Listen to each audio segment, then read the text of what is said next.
Hello दोस्तों, आप सभी का आपके अपने चैनल पीसीएस मैथमेटिक्स में स्वागत है।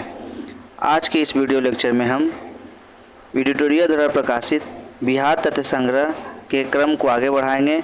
अभी तक हमने बिहार एक परिचय, प्राचीन इतिहास, मध्यकालीन इतिहास और आधुनिक काल के सविनय विज्ञान आंदोलन तक हमने देख लिया था। आगे इस क्रम में आज के वीडियो में है जो है हम बिहार विधानसभा चुनाव से संबंधित जो पॉइंट हैं उसको हम देखेंगे, सारे पॉइंट को कवर कर लेंगे। तो इस प्रकार जो है हमारा आज के लेक्चर के साथ ही बिहार से संबंधित इतिहास है वो कंप्लीट हो जाएगा। ठीक है, तो आइए देखते हैं इस क्रम में हमारा बिहार विधानसभा 1947। ठीक है, बिहार विधानसभा चुनाव 1947। ठीक है, बिहार विधानसभा हेतु चुनाव हुए थे जनवरी 1947 में। चुनावों में 152 स्थानों में से 107 पर कांग्रेस चुनाव ने लड़ा था और 98 स्थानों पर जो है विजयी प्राप्त हुई थी। कांग्रेस को बिहार में पूर्ण बहुमत मिला और उसके बाद जो है उन्होंने सरकार बनाई। आइए नेक्स्ट पॉइंट देखते हैं। विधान परिषद में भी कांग्रेस को बहुमत मिल गया था और तत्कालीन राज्यपाल M.G. हैलेट ने कांग्रेस विधायक दल के नेता श्री कृष्ण को जो है सरकार बनाने का निमंत्रण दिया। फिर राज्यपाल द्वारा वैधानिक कार्यों में हस्तक्षेप नहीं करने के आश्वासन नहीं देने पर श्री कृष्ण ने सरकार से इनकार कर दिया। ठीक है, इसके बाद के उपरांत जो हुआ, सरकार ने दूसरी बड़ी पार्टी इंडिपेंडेंस पार्टी के नेता मोहम्मद यूनुस को सरकार बनाने के लिए न्योता दिया। ठीक है, नेक्स्ट पॉइंट की बात करते हैं। मोहम्मद यूनुस के नेतृत्व में बिहार में पहला अंतरिम मंत्रिमंडल 1 अप्रैल 1937 को गठित हुआ। 1 अप्रैल 1937 को। ठीक है, मोहम्मद यूनुस इस प्रकार बिहार के प्रथम भारतीय मुख्यमंत्री, तब मुख्यमंत्री को प्रधानमंत्री के रूप में कहा जाता था। ये पॉइंट आपको ध्यान देना है। ठीक है, तो नेक्स्ट पॉइंट की बात करें तो कांग्रेस द्वारा सरकार बनने के निर्णय के बाद मोहम्मद यूनुस ने अंतरिम मंत्रिमंडल से त्यागपत्र दे दिया। ठीक है, तो ये आपको पॉइंट ध्यान देना है कि जब कांग्रेस ने सरकार बनाने का निर्णय ले लिया तो उसके बाद जो है मोहम्मद यूनुस ने जो है अंतरिम मंत्रिमंडल से त्यागपत्र दे दिया। अब नेक्स्ट पॉइंट की बात करें तो 20 जुलाई 1937 को श्री कृष्ण सिंह के नेतृत्व में बिहार में प्रथम कांग्रेस मंत्रिमंडल का गठन होता है। कब? 20 जुलाई 1937 को। नेक्स्ट की बात करें तो हमारा नेक्स्ट पॉइंट है श्री कृष्ण सिंह बिहार के प्रथम कांग्रेसी मुख्यमंत्री बनते हैं और राम दयालु सिंह बिहार विधानसभा के अध्यक्ष चुने जाते हैं और प्रोफेसर अब्दुल बारी विधानसभा के उपाध्यक्ष निर्वाचित होते हैं। ठीक है, तो ये पॉइंट आप ध्यान दीजिए कि बिहार के जो है विधानसभा के अध्यक्ष कौन बने? राम दयालु सिंह, और उपाध्यक्ष जो बने थे प्रोफेसर अब्दुल बारी। ठीक है, नेक्स्ट पॉइंट की बात करें तो द्वितीय विश्व युद्ध में भारत को शामिल करने के विरोध में बिहार में जो है उसके बाद श्री कृष्ण सिंह ने 31 अक्टूबर 1939 को त्यागपत्र दे देते हैं, क्योंकि इस युद्ध में जो है बिना भारतीयों से परमिशन लिए, यानी कि बिना भारतीयों से कोई राय मशवरा लिए जो है ब्रिटिश सरकार ने द्वितीय विश्व युद्ध में भारत को भी शामिल कर लिया था। ठीक है, आइए नेक्स्ट पॉइंट की बात करें तो हमारा इस क्रम में जो अगला हमारा नेक्स्ट पॉइंट है वो है भारत छोड़ो आंदोलन और उससे बिहार से संबंधित पॉइंट। तो क्रिप्स मिशन की असफलता के बाद जो है राष्ट्रीय स्तर पर 8 अगस्त 1942 ईस्वी को कांग्रेस के द्वारा भारत छोड़ो आंदोलन जो है प्रारंभ किया गया और इस आंदोलन में गांधी जी ने एक नारा दिया, करो या मरो का नारा देते हुए इस आंदोलन का प्रारंभ हुआ। इसी के साथ जो है 9 अगस्त को कांग्रेस के जो प्रमुख नेता थे उन सभी नेताओं को गिरफ्तार कर लिया जाता है और बिहार में राजेंद्र प्रसाद को गिरफ्तार करके जो बांकीपुर जेल भेज दिया जाता है, बांकीपुर पटना में जो है भेज दिया जाता है। ठीक है, बलदेव सहाय ने अंग्रेजों द्वारा कांग्रेस के प्रमुख नेताओं की गिरफ्तारी के विरोध में महाधिवक्ता पद से जो है वो इस्तीफा दे देते हैं। नेक्स्ट पॉइंट की बात करें तो 11 अगस्त 1942 ईस्वी को बिहार के विद्यार्थियों ने सचिवालय भवन के सामने जो है जुलूस जो है निकालते हैं और मुख्य इमारत पर झंडा फहराने का प्रयास करते हैं। ठीक है। इस क्रम में जो है पटना के तत्कालीन जो WG आर्चर थे, उनके आदेश पर जो है पुलिस ने गोलियां चला दी और इस क्रम में जो है 7 छात्र जो है शहीद हो जाते हैं और कई अनेक छात्र जो हैं इसमें घायल हो जाते हैं। 7 छात्र जो शहीद होते हैं उनके नाम देख लीजिए, ये हमारे एग्जाम में इम्पोर्टेंट होते हैं। उमाकांत सिन्हा, रामानंद सिंह, सतीश प्रसाद झा, राजेंद्र सिंह, रामा गोविंद सिंह और देवी पद चौधरी, जगपति कुमार इस गोलीकांड में शहीद हो जाते हैं बिहार के। ठीक है। आइए नेक्स्ट पॉइंट की बात करें तो स्वतंत्रता प्राप्ति के बाद सचिवालय के सामने 7 शहीद स्मारक स्थापित किया गया। ठीक है। इसका शिलान्यास जो है बिहार के प्रथम राज्यपाल जयराम दास दौलत राम ने किया था, जबकि औपचारिक अनावरण देश के राष्ट्रपति राजेंद्र प्रसाद ने की थी 1956 ईस्वी में। ठीक है। तो इस प्रकार जो है भारत छोड़ो आंदोलन 1942 से संबंधित जो बिहार से संबंधित कुछ महत्वपूर्ण पॉइंट थे उसको हमने देखा। अब हम देखते हैं नेक्स्ट पॉइंट की ओर। 12 अगस्त 1942 को सचिवालय गोलीकांड में बिहार में पटना में पूर्ण हड़ताल जो है करते हैं सभी मिलकर, और भारत छोड़ो आंदोलन के दौरान नेपाल में आज़ाद दस्ता का अखिल भारतीय केंद्र जो है संगठित हुआ और इस सरकार के विरुद्ध जो है तोड़ फोड़ की कार्रवाई और संचार साधनों को नष्ट करने के उद्देश्य से किया गया था। ठीक है। आज़ाद दस्ता के संस्थापक जो थे वह जयप्रकाश नारायण जी थे। उन्हें गिरफ्तार कर हजारीबाग जेल में रखा गया था।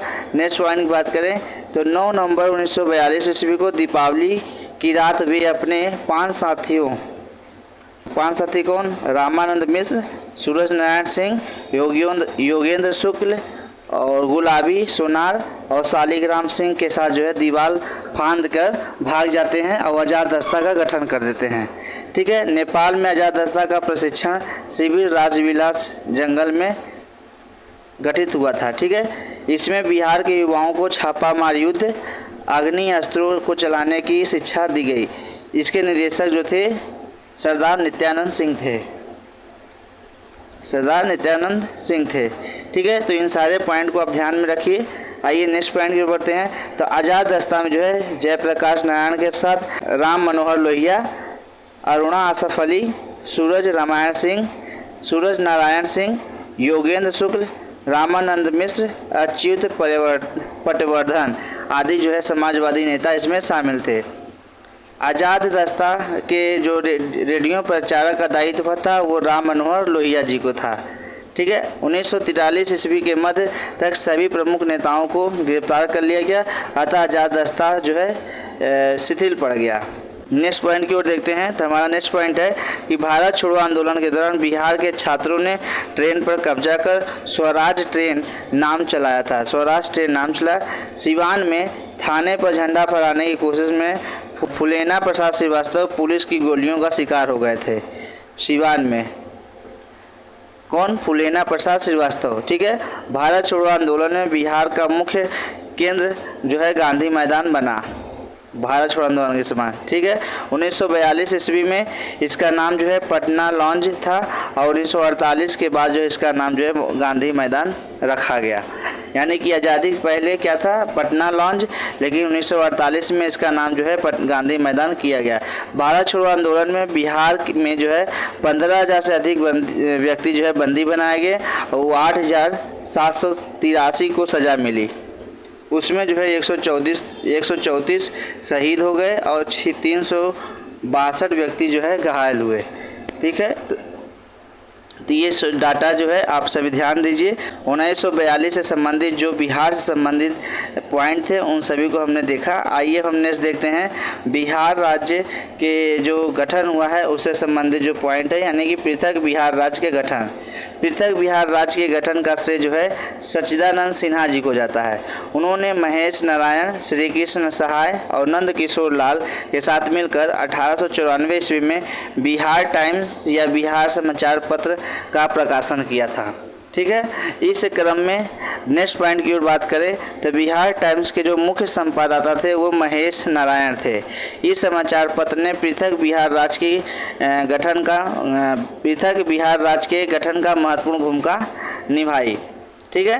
1908 ईस्वी में बिहार प्रदेश कांग्रेस कमेटी का गठन हुआ और बिहार प्रदेश कांग्रेस कमेटी के जो प्रथम अध्यक्ष थे वो थे अध्यक्ष हसन इमाम। आइए नेक्स्ट बात करते हैं। तो बिहार प्रादेशिक सम्मेलन का प्रथम अधिवेशन 1908 ईस्वी में पटना में हुआ था। बिहार प्रादेशिक सम्मेलन का प्रथम अधिवेशन 1908 ईस्वी में पटना में हुआ था। इसमें पृथक बिहार के निर्माण की मांग जो है सर्वसम्मति से पारित किया गया और इसका दूसरा अधिवेशन 1909 ईस्वी में भागलपुर में हुआ और इसमें पुनः जो है पृथक बिहार के मांग को दोहराई गई। ठीक है। आइए नेक्स्ट की बात करें।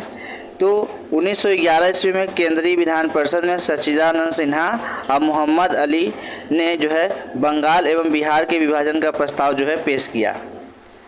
इस क्रम में 12 दिसंबर 1911 ईस्वी को दिल्ली में आयोजित शाही दरबार में बिहार और उड़ीसा के क्षेत्रों को बंगाल से पृथक नए प्रांत के रूप में गठन की घोषणा कर दी गई। इस प्रकार बिहार को जो है पृथक राज्य का दर्जा प्राप्त हुआ।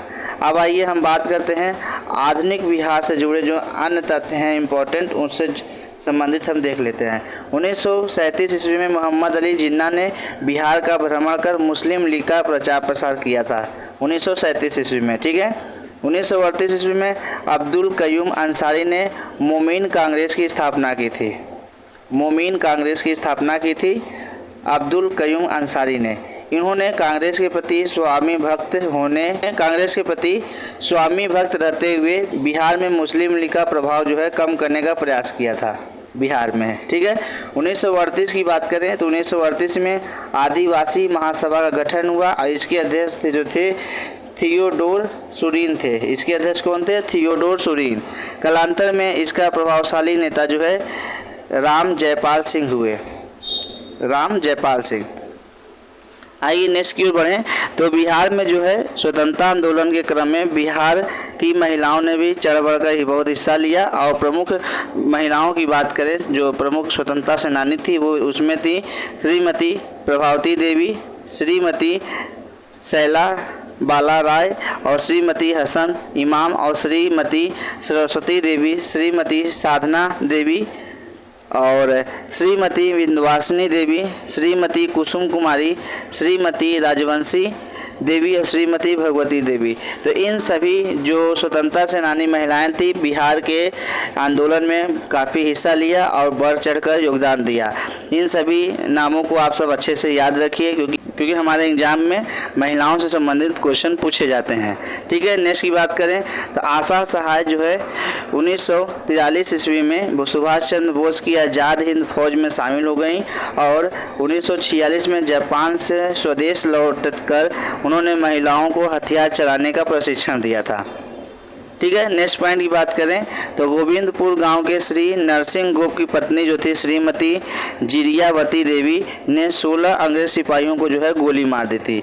कितनी शौर्य गाथा की बात है कि 16 अंग्रेज सिपाहियों को जो है इन्होंने गोली मार दी थी। नेक्स्ट पॉइंट की बात करें तो राष्ट्रीय आंदोलन के प्रसार में बिहार साहित्य का भी खासा योगदान रहा और डॉक्टर राजेंद्र प्रसाद चंपारण में महात्मा गांधी और खादी का अर्थशास्त्र पुस्तकों का रचना की। ठीक है। तो पुस्तक से संबंधित हमारे एग्जाम में पूछे जाते हैं तो उसको भी आप लोग ध्यान रखिएगा। नेक्स्ट की बात करें तो पंडित जगन्नाथ प्रसाद चतुर्वेदी ने भारत की वर्तमान दशा और स्वदेशी आंदोलन जैसे पुस्तकों की रचना की। ठीक है। स्वदेशी आंदोलन और भारत की वर्तमान दशा। ठीक है। अगर हम बात करें राजा साहब की तो उन्होंने गांधी टोपी की रचना की है, गांधी टोपी की। ठीक है। 1906 ईस्वी में श्री कृष्ण सिंह ने, श्री तेजेश्वर प्रसाद ने और बिहार स्टूडेंट कॉन्फ्रेंस की स्थापना की। ठीक है। श्री कृष्ण सिंह और श्री तेजेश्वर प्रसाद ने दोनों में मिलकर बिहार स्टूडेंट कॉन्फ्रेंस की स्थापना की 1906 ईस्वी में। ठीक है। नेक्स्ट पॉइंट जो है राजेंद्र प्रसाद ने छात्रों के साथ मिलकर कलकत्ता में सर्वेंट ऑफ इंडिया सोसाइटी की स्थापना की थी। राजेंद्र प्रसाद ने किसके साथ मिलकर? छात्रों के साथ मिलकर। ठीक है। ये पॉइंट आपको याद रखना है। नेक्स्ट बात करें तो 1916 ईस्वी में तत्कालीन शिक्षा सदस्य सर शंकरन नायर ने केंद्रीय विधानसभा परिषद में पटना विश्वविद्यालय विधेयक जो है प्रस्तुत किया था। ठीक है। तो इस प्रकार जो है हमने आधुनिक भारत के बिहार से संबंधित सारे पॉइंट को देख लिया। ये जो है ऐतिहासिक घटनाक्रम एक नज़र, इसको जो है हमने पहले ही एक वीडियो के माध्यम से आप सभी के समक्ष हमने इसी चैनल पर अपलोड कर रखा है। तो इसी के साथ जो है हमारा बिहार से संबंधित इतिहास, प्राचीन इतिहास, मध्यकालीन इतिहास, आधुनिक इतिहास और जो बिहार एक परिचय है उससे संबंधित सारे पॉइंट जो है हमने आप सभी को इस चैनल पे वीडियो के माध्यम से आप सभी को बता दिया है, जो कि रेफरेंस बुक है बिहार तथ्य संग्रह एडिटोरिया। ठीक है, तो आप लोग इसी तरह चैनल पे बने रहें। बिहार से संबंधित किसी भी एग्ज़ाम की तैयारी अगर कर रहे हैं तो इस चैनल पे आप सभी को बहुत ही इम्पोर्टेंट वीडियो प्रोवाइड कराए जाएंगे, आप उससे जुड़े रहिए। आप सभी के लिए एक जानकारी और बता दें कि बिहार एडिटोरिया द्वारा प्रकाशित 7500 प्लस MCQ का जो 150 का सेट है वो भी सीरीज हमने स्टार्ट कर दिया है। तो उसका सेट 1 का जो वीडियो है आज ही अपलोड हुआ है, तो आप सब उससे में से जुड़िए। अब बिहार से संबंधित जो इतिहास से संबंधित सारे पॉइंट हैं उसको आप देखिए। ठीक है, तो सारे इस चैनल को अगर आप नए हैं तो इस चैनल को आप सब्सक्राइब कीजिए और अपने दोस्तों के साथ और किसी ग्रुप में इस चैनल को शेयर कीजिए। Thank you so much. आप